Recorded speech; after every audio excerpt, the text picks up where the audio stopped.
பார்ப்பனத்தினுடைய கைக்கூலியாக RSS கைக்கூலியாக இன்றைக்கு சீமான் போன்றவர்கள் இன்னைக்கு நாய் பொழப்பு பிழைக்கிற வேலையை செய்து கொண்டிருக்கிறார்கள்.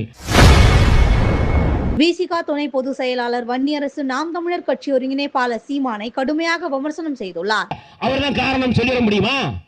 நான் சீமானுக்கு வைக்கக்கூடிய கேள்வி, RSS சங் பரிவார கும்பலுக்கு அடிப்படையாக இருந்து கொண்டு திராவிட கருத்தியலுக்கு எதிராக தமிழ் தேசியத்தை முன்வைப்பது என்பது இந்த மக்களுக்கு செய்யக்கூடிய துரோகம். அதில் பாரதியாரை முன்வைத்து விட்டு பாரதியாருடைய கொள்ளுப்பேரனாக அந்த இடத்துல நீங்கள் முழங்குகிறீர்கள். ஒரு செய்தியை நீங்கள் சொல்ல மறந்து விட்டீர்கள். அந்த செய்தியை நான் இங்கே சொல்கின்றேன். சூத்திரனுக்கு ஒரு நீதி, தண்டச்சோரனும் பாப்பானுக்கு ஒரு நீதியா என்று கேட்டவன் பாரதி.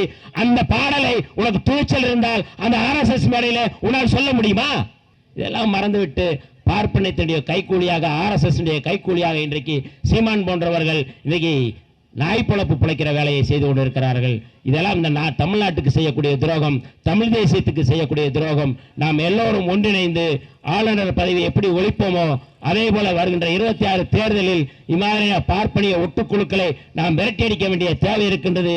தனித்த தமிழ்நாடு என்பதுதான் நம்முடைய அடையாளம். தனித்த தமிழ்நாடோடு நாம் செயல்பட வேண்டிய பொறுப்பு நமக்கு இருக்கிறதுக்கு யாருக்கு இருக்கிறதோ இல்லையோ நமக்கு இருக்கின்றது.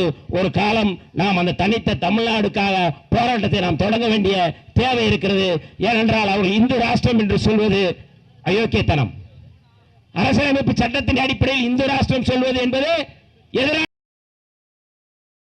செய்திகளை உள்ளது உள்ளபடி தெரிந்து கொள்ள ரெஃப்ளெக்ட் நியூஸை சப்ஸ்கிரைப் பண்ணுங்க.